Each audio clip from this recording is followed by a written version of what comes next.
Yes, you read the title right. It could be your last time of getting Ash, and it could also be your last chance to enjoy Contingency Contract, one of the core few events in Arknights for the past 5 years. I'll tell you more about it in this Arknights Weekly, and at the end, there's also some big Hypergryph news to mention. So let's talk about them all. Question from last week: am I expecting any collab to happen with Arknights soon? And if yes, what is that game going to be?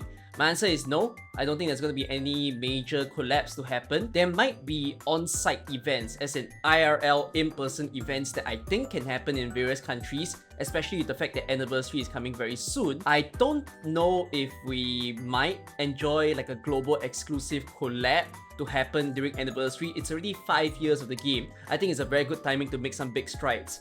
But is there something that I want to see as a collab? I have stated before, Freyren would have been a great anime to choose, but I find it more unlikely now since Dungeon Meshi happened first, and Freyren is such a big title as well. In terms of another game, I wouldn't say like a very big title. I just want to see it in another rhythm game like Archaea. I've stated this in the previous weekly before. So that's going to be my answer. I think if we talk about in-game, whether there is going to be a collab in the next year, I kind of don't see that happening, at least for global. Of course, we have the Dungeon Meshi one, but I think there's going to be at least a 6 months time gap until the next possible collab.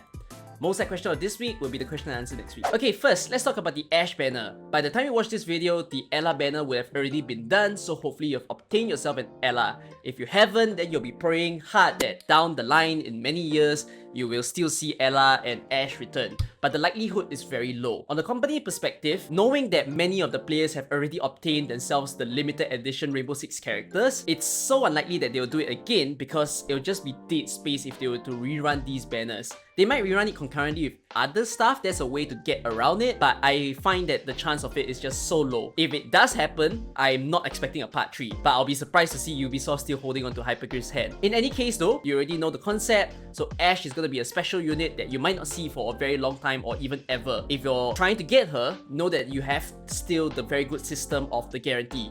So 120 rolls, you're guaranteed to get yourself an Ash within it. If you obtain her earlier, then the guarantee is basically gone. 5 stars have the same concept. Once you obtain one of the 5 stars, the other 5 star is guaranteed to appear next. So if Frost comes first, Blitz will appear next. Know that there is no spark. It's the same thing in the Ella banner that you didn't see a way for you to spark. So if you're trying to get yourself a full pot Ash, you're gonna have to hope that luck is on your side because you don't want a very bad like streak of 50-50s. And then there is also no free pools. That's probably the major thing that you need to note. At the start of the banner or even in between, there is no such thing as a login event. So no 20 free rolls or 10 free rolls to accompany with this. If you're a new player, the good thing is that if you've not played the event before, then you still have Originium Primes that you can collect within the stages of Originium Dust. But if you've already played them, then there is no first time bonus anymore. I think one critical question that past players will have is, does my counter that is on the banner still stick around? Because some of you didn't obtain Ash the previous time, maybe you still have your counter that is at 40 rolls left or 60 rolls left. Important to note,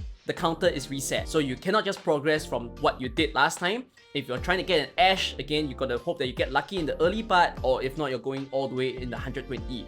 So I do hope that for those of you trying to chase for Ash, you're not skipping her. I pray, give you my luck that you will get your Ash.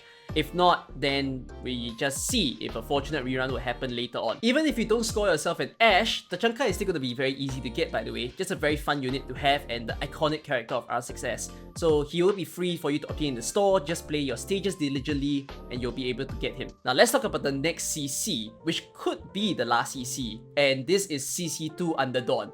So the format of it is the same as the new stuff, where the presentation looks very much like DOS and the daily maps are not exactly daily. You have about 3 to 4 days to complete them before the next one arrives, and if you complete within that time period, you get some bonus currency. Even if you miss maybe the first daily and you only come in at the later part of the season, you can still play the old daily maps and still get some currency out of it. Now this CC, I've heard that is very difficult, I think, just because it's Stultifera Nevis, all the dodge enemies and the high stats of stuff.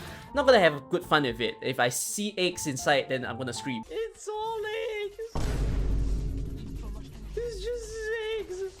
The start date of CC is gonna be 26th of September, which is in the middle of the Originium Dust event. So it's kind of good because Originium Dust is technically a dead week. You're just farming out the currency, so this is just a way to patch it up. Now, why could this be the last CC is because in the next 6 months, if we look at the CN timeline, they have not obtained a next season of contingency contract. There is no CC3 for at least 6 months, which is in a way surprising just because contingency contract has always been a staple to Arknights. Ever since they had the whole 12 seasons and then they said they were rebranding it, they gave us things like Pinch Out, DOS, and then finally they launched the official CC1 and CC2. They just stopped. A lot of players speculate that it could be because maybe they're not feeling the game mode anymore and they want to focus on some of the newer ideas that they have, or they might be having genuine trouble in terms of balancing CC around the existing units. Wizardel exists. You all know that she is probably one of the strongest snipers, and a lot of you are saving your currency to obtain her,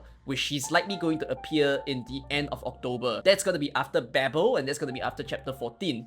So the newer units that we have in the past months and the upcoming months, I do think that they make creating so-called like the challenging and difficult stages a lot harder to work around. Even when Chen Outer first appeared, I think CC can still be messed around with since Chen Outer has a bit of a limited range, so they always try to spike her by making her a little weaker. And even as the later units come, even though we have things like Moina does have his own downsides as well, but Wizardel does not have any downsides. And there is also logos, there's also a lot of characters that are funky stuff like Shu and Nymph. So I feel for the developers for making their lives harder with all these broken units. I still think there's going to be a CC anyways, it's just a matter of time and how they decide to balance around it. You know, maybe ban some units even harder, or figure out some unique challenges basically. In any case though, it's either a good news or a bad news. For those of you who really enjoy CC, then yeah, you probably have to wait out for a good challenging stage in the future. And then for those of you who don't, we get a breather, because I'm not one of them who like CC as much as well. So yeah, that's the news for you to know. I have to thank you guys for commenting on the previous video as well, by the way, because within all the resources that I refer to, like the Twitter users that I follow and even Arknights fandom, I believe, they don't really have a big infographic or way for me to know that chapter 14 had better drop rates for certain materials. So a lot of you pointed out that the device farming stage in the recent event isn't exactly the only one we'll see for a while. Chapter 14 also has device farming stages, and the reason for that is that during the event itself, they have handpicked certain stages, not exactly certain stages, but they basically increase the drop rate of devices, I think in various stages of chapter 14. After the event, then the drop rates will be normalized into just the story rates basically. If you still need more devices, then that's a good thing for you to note.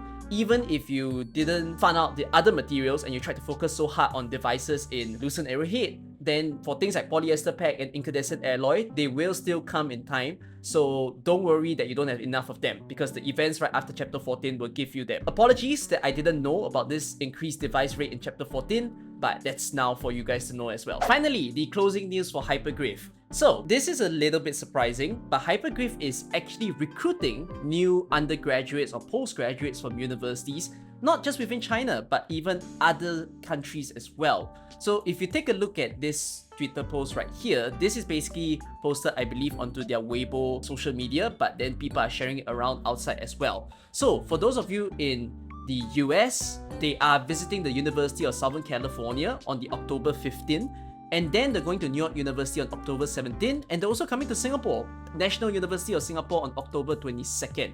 So they will basically be setting up a booth over there, and if any of you are interested to be hired by them or even to find out about their company, you can go visit their booth and hopefully you land yourself a job when you're doing that. If any of you choose to attend their visit cosplaying with Arknights characters, you can get gifts directly from Hypergryph staff as well, which I think is pretty sweet. I might want to see the gathering of the people in Singapore, so I will share around. For those of you who are Singaporean and you're cosplayers, hopefully we can have a gathering there. Let's have a bit of fun. If not, you can also submit a Hypergryph character for cameo art. This is the thing, I'm not very certain about this listing, but if I can confirm what it means, maybe I'll detail more in the next video. But anyways, that's the first big thing for you all to know about Hypergryph. The second one is that they are actually doing confidential long-term game testing. So they're hiring game testers, not just contractually, but they want dedicated game testers, which I think is pretty neat. For now, I think they're only hiring Chinese players, but it would be nice if they can open it up to other countries as well, especially if the games that they are launching, they're wanting it to have an even more global presence. I'll let you guys know if this happens to recruit other people also,